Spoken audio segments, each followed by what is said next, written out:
Police of the media, our esteemed guests,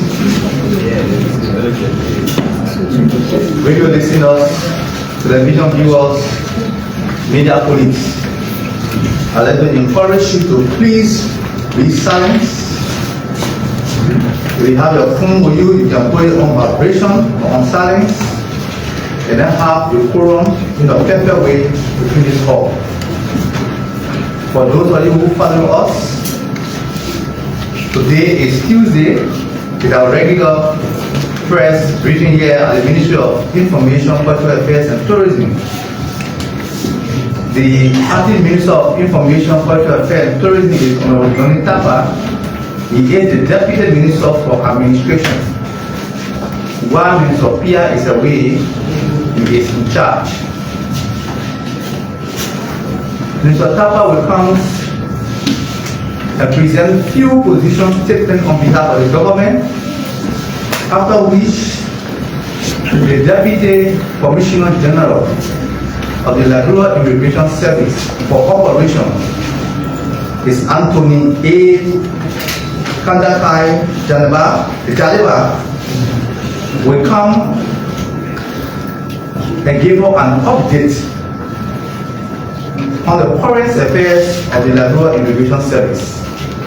At this juncture, I have the most singular honor to invite you on a national podium before Anthony A.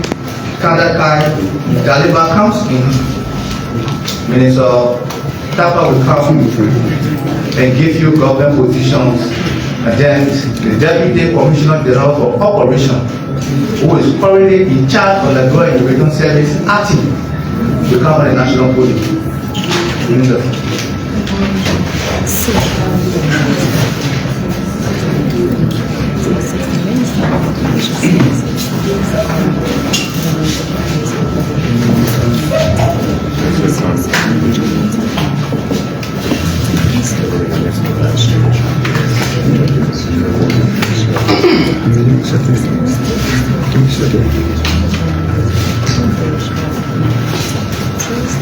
Let me begin by welcoming you members of the Folk Estate, and thank you for the work that you continue to do for our country and for yourselves. I also want to recognize the platform guests and welcome you to the Ministry of Information, Cultural Affairs and Tourism in this refurbished Charles William Prescott, to borrow from Acting Assistant Minister Family. I was a bit surprised you're from Cape Mountain, we're struggling with this. Anyway, so we want to once again welcome you, Acting Commissioner General.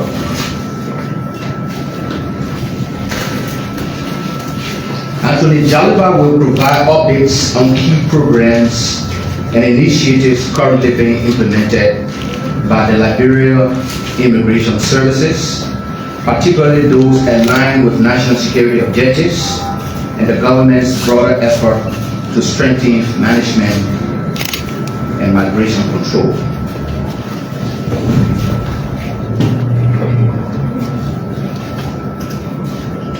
So, as you can see, the minister is away on official duty, and Daniel Sando, who you see here regularly, is also on official duty. Those are the regular faces you see here. I, as the administrator, I'm usually here giving them the backup to do the work that they're supposed to do. But in their absence, we could not allow the government mouthpiece to be closed. So we decided to allow this edition of the press conference to hold.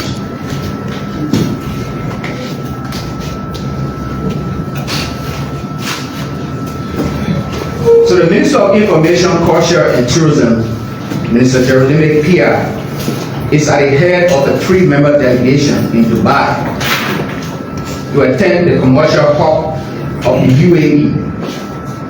He's attending the UAE Africa Investment Summit. And this is a 3-day summit that brings together 53 African countries from 250 investors and policymakers. On Monday, Minister Pia joined African members and ministers of tourism at a special high-level ministerial roundtable where a 6 billion UAE investment mapping was unveiled. They also identified tourism-related projects with the potential to create over 70,000 jobs across Africa. At the summit, Liberia presented a 5 billion tourism investment package that is part of the UAE's newly approved investment mapping for Africa, and it covers ecotourism, resort and heritage restoration, digital transformation and national tourism registry, capacity building for tourism hospitality skills, tourism marketing and branding, sustainable public transport to boost ecotourism. The UAE says the investment mapping aims to attract global investors and to foster public-private partnership to support sustainable development. Following the ministerial meeting, the ministers in a statement issued recognized the UAE as a reliable partner in advancing the sustainable development for African economies, particularly in the tourism sector. They noted the UAE's successful experience in leveraging tourism and to attract international investment, diversify its economy, and to contribute to long-term sustainable growth.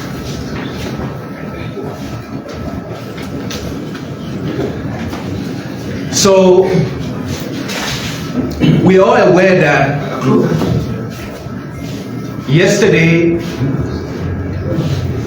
the president exercised one of his constitutional powers.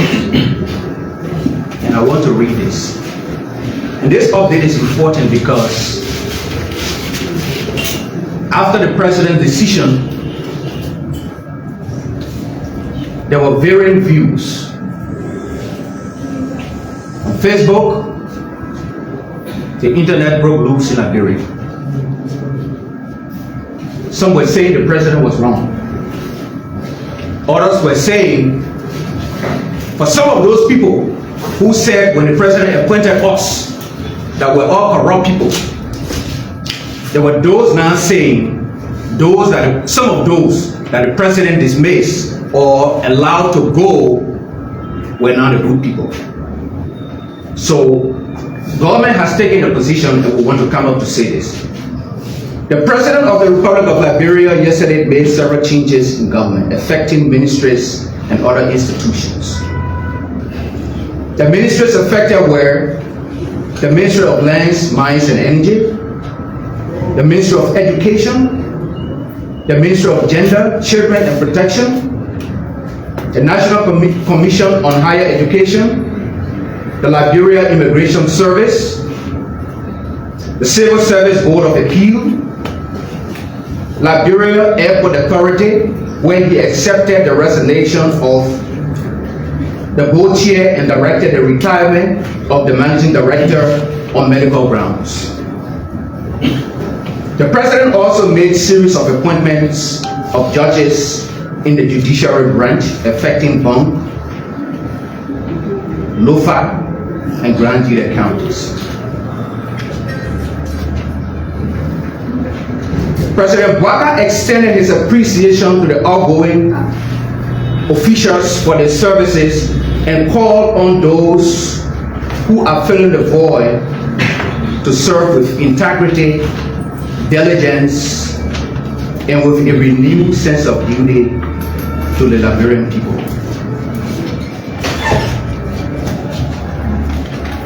But why was there all of the fuss yesterday? Some said the president had no right to fire certain people.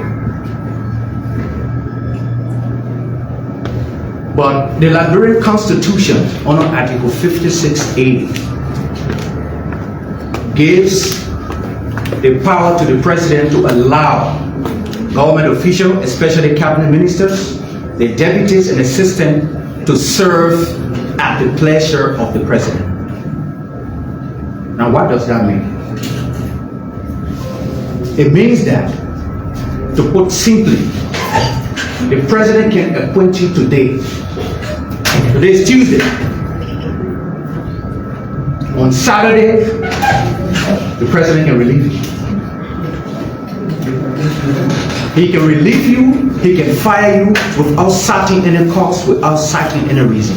And that is the reason why all of us, including me, will all serve at his pleasure. So I guess when he appointed us, nobody asked why he appointed a particular person. But after he exercised his constitutional authority, we now see soothsayer all around the place. Just a few years back,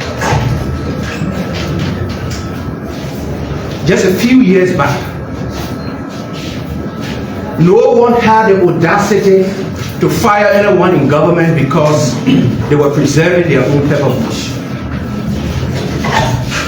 In fact, the policy statement that we heard at the time was, "Bile, draw bile. When you die, by a warrant." Those were the policy statements. The government at the time was not bold enough to make a reshuffle, even when an appointed official was being accused of something grave. Not only that this president has fired people or replaced people, he's also taking serious and staunch administrative decisions intended to revamp this administration. He said that business will not be as usual. And so if he deems it necessary to reshuffle his cabinet, so be it.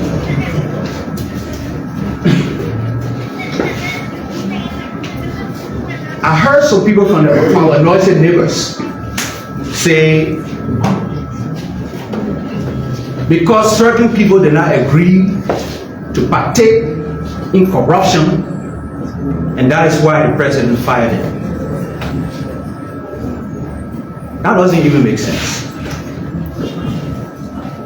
I thought the president had been staunch on corruption and has been removing people from their job because of corruption-related issues. But now you are accusing the president of removing government officials because they did not participate, according to you, in corrupt act. I think we need to think again. This is a serious administration. Today, if the president says, "Johnny, you're no longer part of my government, I go back in the private sector," no fuss. This is an opportunity to serve. It is not a right to serve. We have to know that. And for those of you in the press, you have to know that there is a distinction between being fired and being relieved. You may not be fired, but you can be relieved. So those are two terminologies that you need to go and define. When you're writing your headlines, it will do you justice to know the difference between those two wordings. Having said that, I would now welcome the Acting Commissioner General of the LIS, who will take over.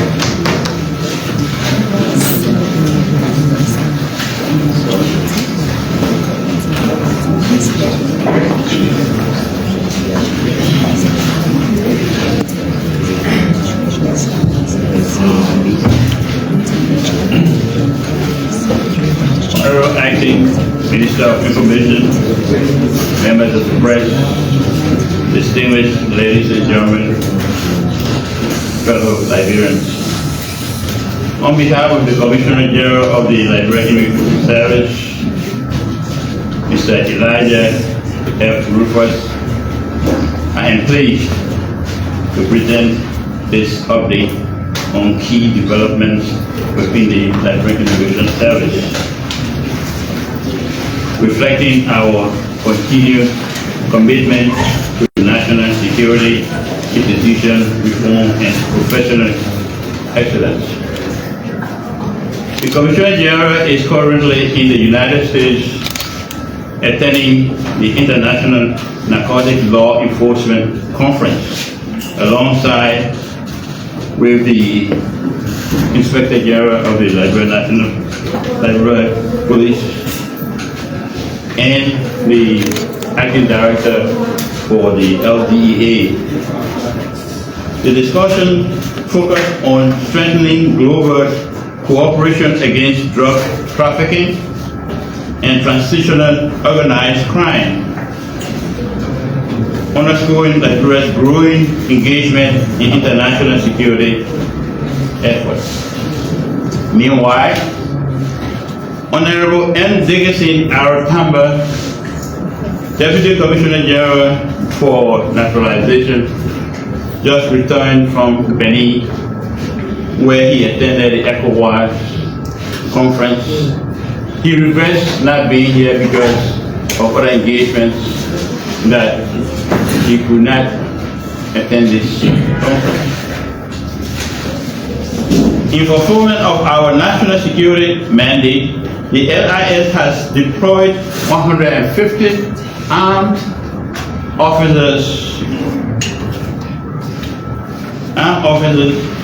to the borders watch operations along the Liberia Ivory Coast border.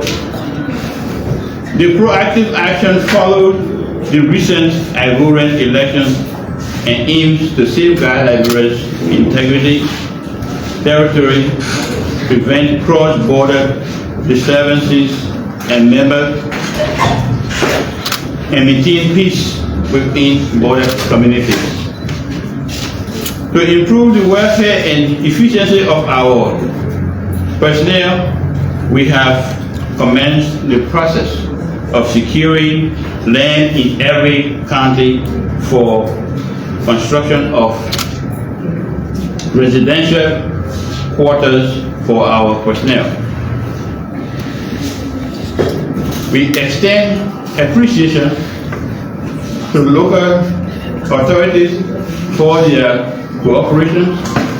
This initiative will improve officers' living conditions, boost morale, and enhance operational presence in remote border areas. Burkina Faso's enrollment exercise. We have completed phase 1 of the Burkina Faso registration and enrollment exercise. About 58,600 were enrolled. Discussion is currently undergoing between the NIR, LRA, and LIS for the regularization of those enrolled, which will result to the issuance of resident permits by LIS and special resident cards by the NIR.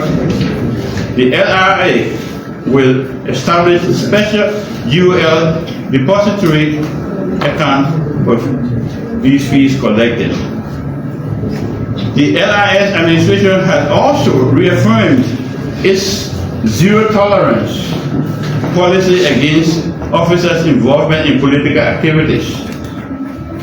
As a professional, non-partisan law enforcement institution, the LIS remains committed to neutrality and integrity.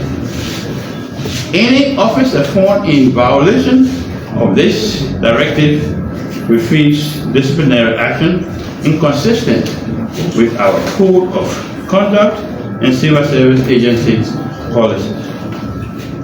I am pleased to announce that the LIS 5-year strategic plan 2025-2030 has been completed and now awaits validation and launch. The plan outlines key priorities in policy reform, digital transformation, capacity development, and financial discipline, providing a roadmap to guide the institution's modernization over the 5 years. As part of our border modernization efforts, the LIS and Superpower IT of Thailand signed a non-binding memorandum of understanding in December 2024 to explore strategic cooperation in border technology following a successful technical assessment mission. The LIS has submitted a formal response to the company's proposal. The initiative includes introducing a digital arrival card system at RIA and integrating drone technology into border surveillance and management.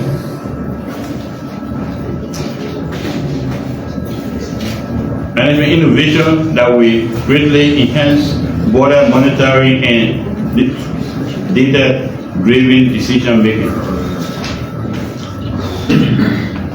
To build capacity to this new technology, 3 LIS officers have been chosen and will be soon departing for South Africa, where they will undergo 1 month intensive training. On capacity development, 150 officers have been vetted and enrolled in armed training conducted in 3 batches of 50, with 1 batch already completed. In addition,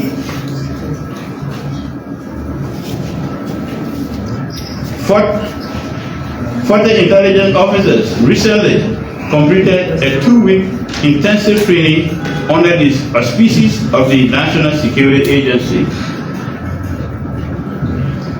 covering intelligence gathering, analytical tools, operational security, and report writing. We extend our sincere appreciation to the NSA. Finally, we are reviewing the Liberia Barbados Memorandum of Understanding, which covers cooperation in agriculture, health, tourism, political platforms, political relations, and visa waiver arrangements. This review aims to align future cooperation with Liberia's migration and development priorities, further strengthening bilateral relations. Distinguished ladies and gentlemen, the Liberia Immigration Service remains unwavering in its commitment to border security, institution reform, and service excellence. Through the support of the government of Liberia, our partners, and the dedication of our officers, the LI is transforming into a modern, professional, and responsive institution ready to meet emerging national and regional security challenges. Thank you so much.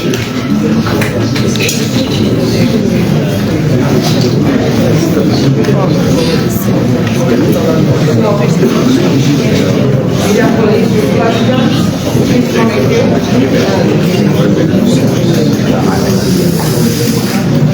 Media colleagues with questions, please come in here. One question to a speaker, please. So maybe virus for my first one goes to Public Director Administration in September.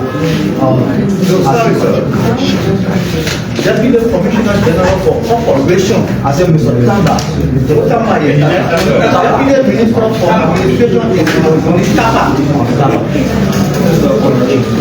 So, Mr. Minister, this is the assignation to the release from the executive mansion to feature the page as the former minister relieved of his post.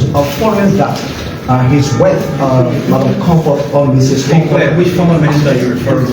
The former minister of Lands, Mines, and Energy, his wife, Mrs.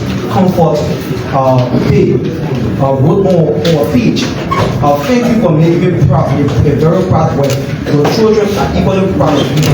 Of course, your boy is happy to have a child like you. Choosing integrity over wealth is the best decision any true Christian can make. You are a great statesman and prosperity for George County. Can you come respond to this following a wide range of speculations from many Liberians that the president reportedly believed the former Minister of Lands, Mines, and Energy for reported corruption scandal? The question to the Deputy Director General for Operations.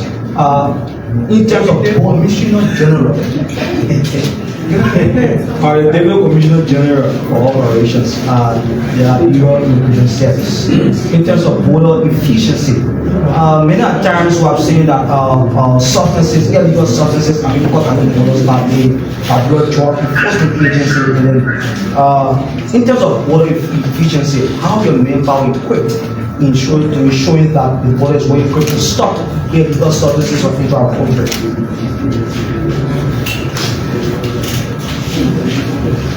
Thank you. Thank you. My name is Joseph Serif. Let me say, let me say thanks to the Deputy Minister, the Acting Minister, who spoke well. And he just tell us that in a way you are running administration, you do know how to map the folio and deal the government,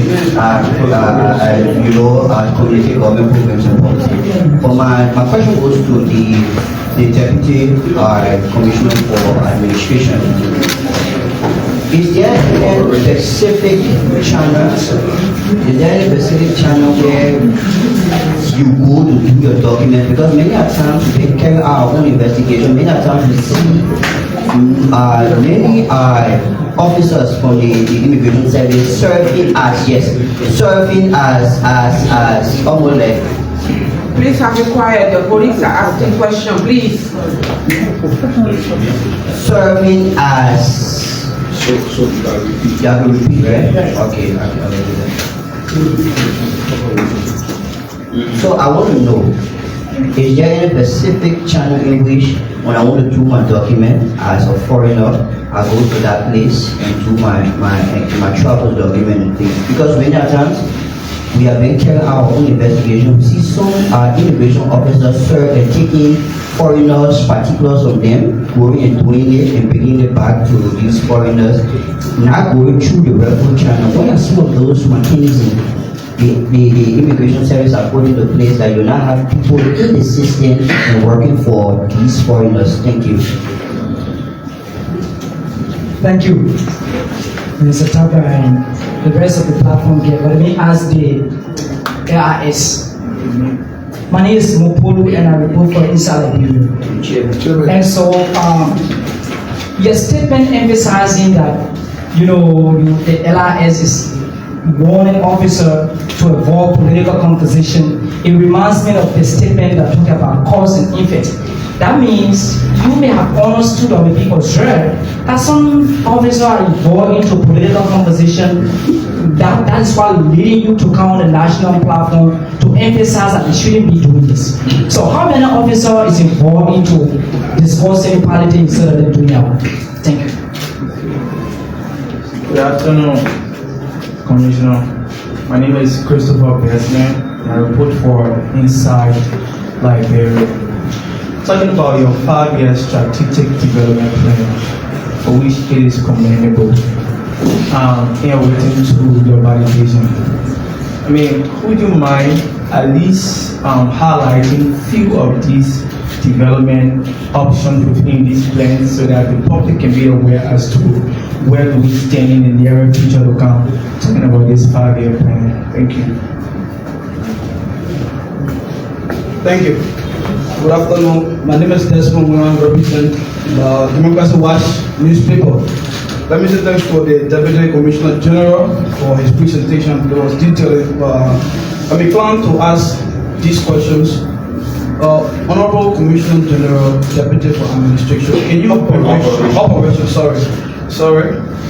Please, I want you to enlighten us as citizens with the status of the on-arrival visa that was talked about a few months ago, and the issue about the rapid increment, or better still, the rapid employment or recruitment, better choice of word, recruitment of officers of the IS that was ongoing. How far are we? And are these people being recruited further? Are they being employed? Please declassify the entire process and bring it up to speed. And to the spokesperson of the government, thanks Minister Johnny Takpa for speaking on behalf of the government for the first time, which is very unprecedented. But I'm interested to ask these questions. The President, why should we have the right, in keeping with his constitutional mandate, to employ or appoint and dismiss at any time? But we are also concerned about timing. On Sunday, one of Liberia's political commentators, Harry Petro Costa, who is commonly known as the Pinnacle Levy to the President, made several revelations on the Spoon Talk. Following that, on the same, or let's say Monday, the President made some drastic action, therefore suggesting in the minds of few other citizens that the President's decision was precipitated upon the recommendation of Harry Petro Costa. How did the government, respond to this statement coming from other citizens who believe it is what has been done? And just the lastly, you okay, please. You talk about Minister B.I. going out of the country. Please permit me. Next person, one question to the speaker. Next person, please. Before the instruction. The line ends with Oni Phillips, please. My name is Joseph Sally, and I report from Lieutenant TV. So, Acting Minister Taylor, your minister or your government, I demanded the platform. You said that the president has the constitutional right to appoint. Yes, from the past government and in your government, there are a lot of people who have been suspended, and after now we have not seen action. And following to that, Pedro Costa sat on one of our sisters' program and talk about your ministry, the ministry that you serve as the acting minister, that your ministry is not performing to the expectation of the Liberian people. What is your response to that?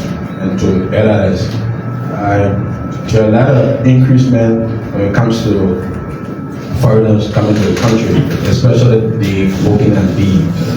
Can you give us data, statistic, on how many inflow of foreigners have we received since you have taken over at the LIS? Good afternoon. It's very important for these people. I'm customary go to Minister of Tata concerning the recent removal of those officials, but he failed to tell us that the reason why the removal of those officials. And secondly, to the Commissioner, not Commissioner, but the Deputy Operation and the LRS. He listed all the progress within LRS, but I want to know what is the transaction during the global contest. And global contest There's a foreign companies there to register all aliens coming within the country. So please tell the introduction of the Liberia countries. My name is Arila Pupugi, and I report from SFM. My first question is directed to Mr. Chaluba. You made mention of two of your officers going abroad for training. For three, okay. But then you did not tell us how the selection was done. Was it based on merit or based on personal relationship? My second question is directed to the government of Liberia. Over the period of time, we have seen a lot of dismissal and suspension by the Liberian government. When will the Liberian people see all those being suspended and dismissed due to alleged act of corruption? When will the Liberian people see them be accountable for their alleged act? Thank you. Good afternoon, my name is Oya Philip. I have one question for the Deputy Commissioner General of the AIS. Last week, the governor of Liberia announced that an El Salvadorian, Kemal Abrigo Garcia, will be deported, or the government will receive them, but the American government said on their website that they will be deporting to Liberia. Just yesterday, the judge in Liberia again reminded the Trump administration that Garcia will not leave the continent of the United States. You as an immigration boss, knowing about our immigration system, concerning the man coming, do you have profile of him, and will he still come to Liberia? People like me, I say he's a criminal. Thank you. Thank you. Those were all the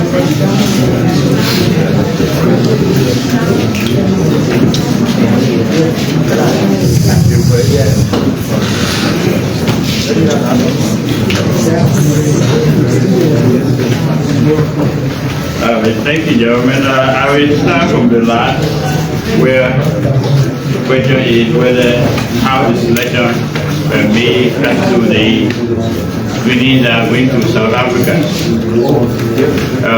There was a test administered. 6 of the officers were chosen.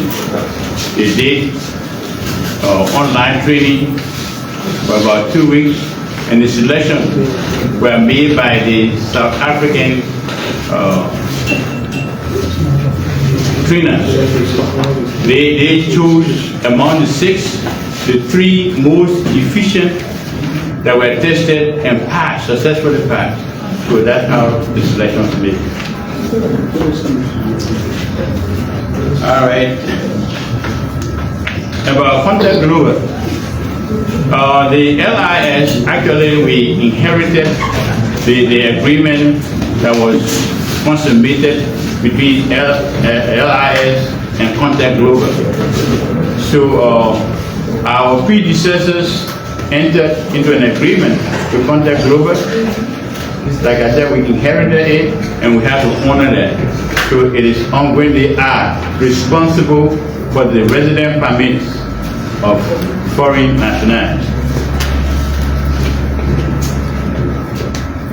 Okay, exactly.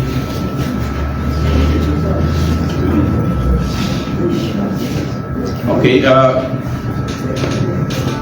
give an update about the visas arrival. Okay, we have an agreement with CETIS Solution. They are responsible for visas on arrival and re-entry visas. But the only exception is those gratis visas that are allotted to the diplomats or diplomatic corps. Those are, for now, are being taken care of by LIS, because that has not been planted into their system. So, and the next question was people processing documents outside of the headquarters. the CG, the Commissioner General, made a pronouncement some time ago that people wishing to process their documents must ensure that they deal with professional people and that LIS is no longer responsible for processing those documents. So if you saw an LIS personnel doing that outside that, I'm not aware of why they're doing that, but maybe you should ask them the next time. But they are not doing it to bring it to the LIS. Okay. In terms of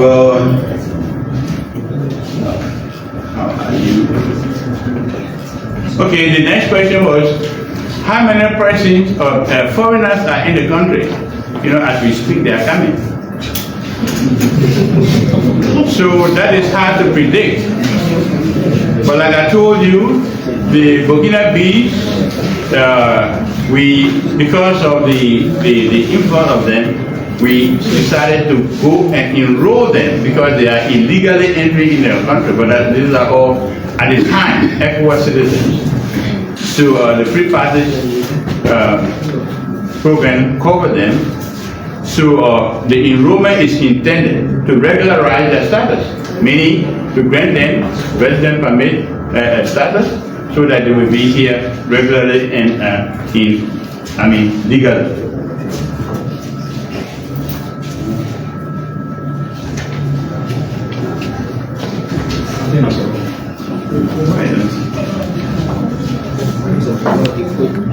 Equipment. Oh, okay. About the sophistication of equipment at the borders. As I said, we have entered a memorandum of understanding non-binding with the Sumakai IT, and that is being in the making. And one of the reasons for the drone project is to monitor the uncovered borders, meaning the porous borders.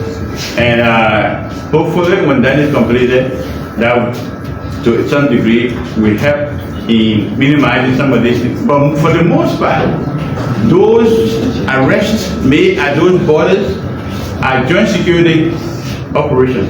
Some are made by immigration, some are made by LRA, some are made by LDEA.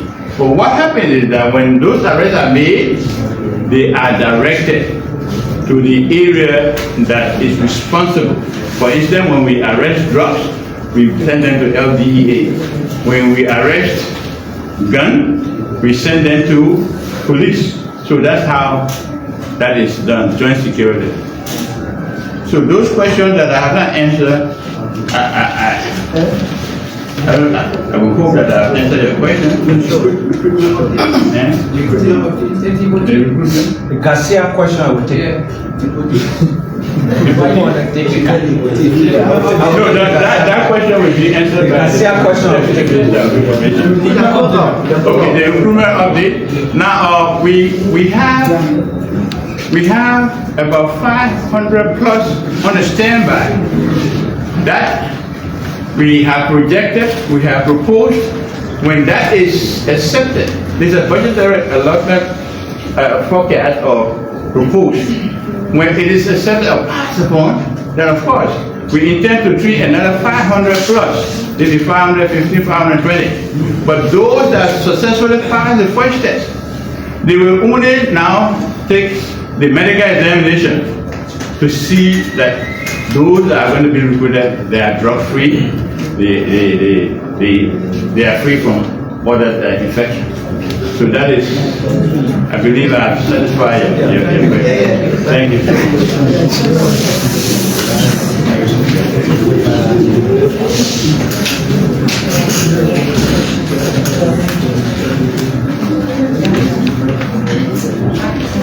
Let me start by beginning to answer Onu Phillips.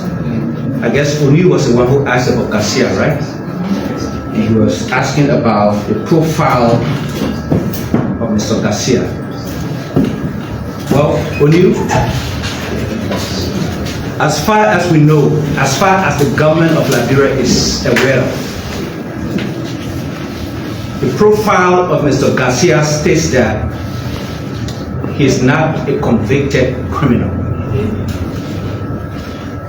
He has not been convicted in any courts in America. They are looking for a third country where Garcia can be deported to on humanitarian grounds. And Liberia has accepted to offer that safe haven for Garcia. So as far as his profile goes, that's what the government knows about Garcia. He's not a convicted criminal. Liberia has similarly provided a safe haven for people before, and that is why we are one of the oldest democracies in Africa. We've played this role before, and we are opting to play it today in Garcia's situation. That's how far I can answer that question. So it's purely on a humanitarian ground. There was a question asked about Minister Pay's wife taking onto social media. And I too have sympathy for Minister Pay, because not only is he our closest neighbor, but he's one of those who we exchange words every time we met in cabinet-related activities. He's also my neighbor. We live in TrueLiberia. But this is the thing. And this is why you ought to have a civilized government. Honor our Constitution and honor this administration. We guarantee freedom to expression. It is her fundamental right to say whatever she wants to say. Nobody can stop her from saying that. But does it have a bearing on the president's decision? I don't know. As I said earlier, honor our Constitution in Article 56A. The president has the will to fire anyone he appoints in cabinet positions, except for 10 areas. I too read her post. Maybe if I were Pay's nephew, I would have said the same thing.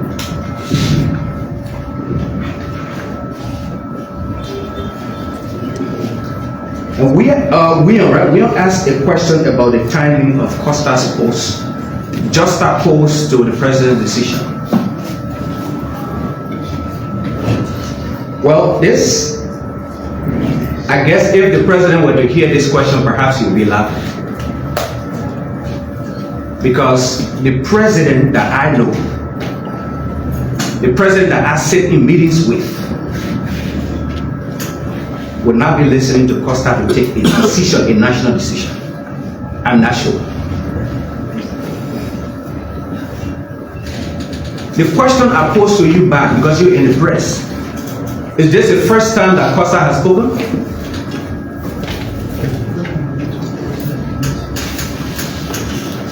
As much as it's rhetorical, you have to think about it. Is this the second time that Costa has spoken?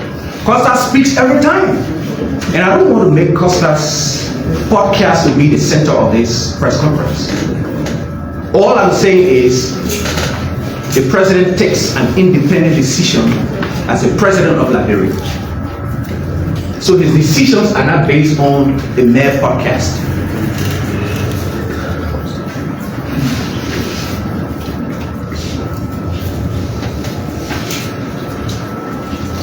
Also, Joseph asked a similar question about Costa making an assessment of the performance of people at the ministry.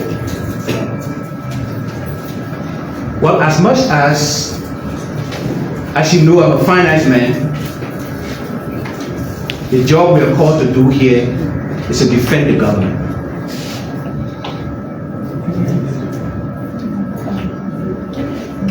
We are not just coming here to speak, but we are also here to fight negative propaganda against the government. So if somebody feels that because we make statements and we rebut negative propaganda, we're not doing our job, maybe the person has to think again. And we do not work for custom.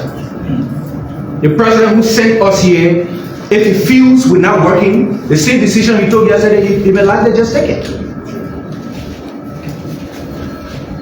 So if you feel moved by what Costa says, as far as the ministry is concerned, we're placed here by the president, and we work at the whim and caprice of the president. If he feels that we're not doing the work he put us here to do, he will remove us similarly like he did yesterday.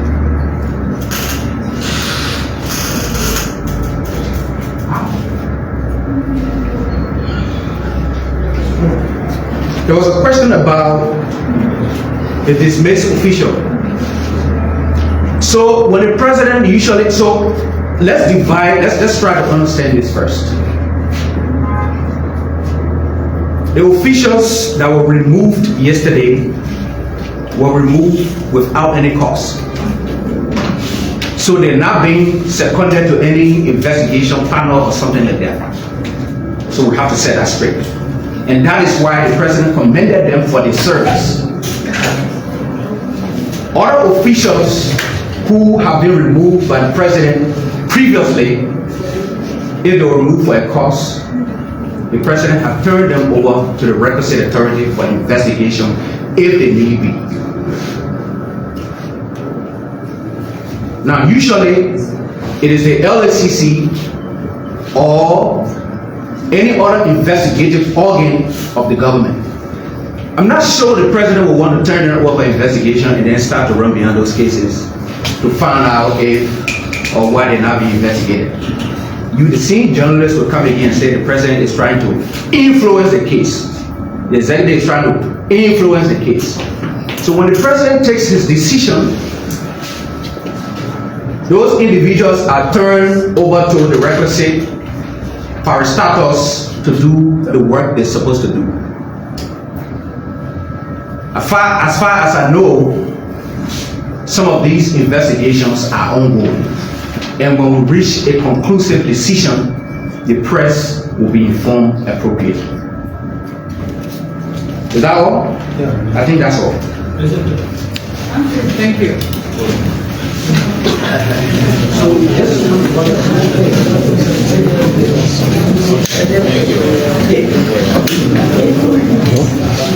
We'd like to, on behalf of the Ministry of Immigration, Cultural Affairs and Tourism, thank the Liberia Immigration Service family for their family response to our request.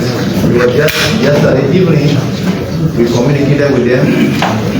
Security people are always prepared. And so we'd like to thank Minister Tapa, who is in charge and adequately explain to you government policy and program. It just showed to me that we are the Ministry of Information, we are versatile.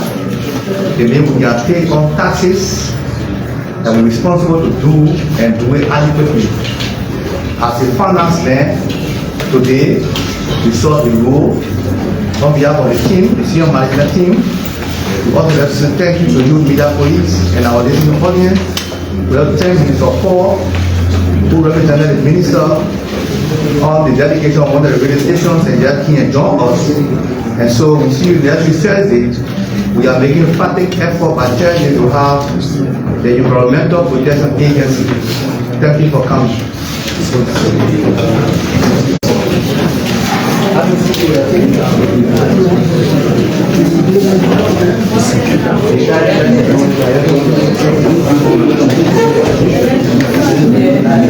What is it that? 715? Are you set there? You set for the general?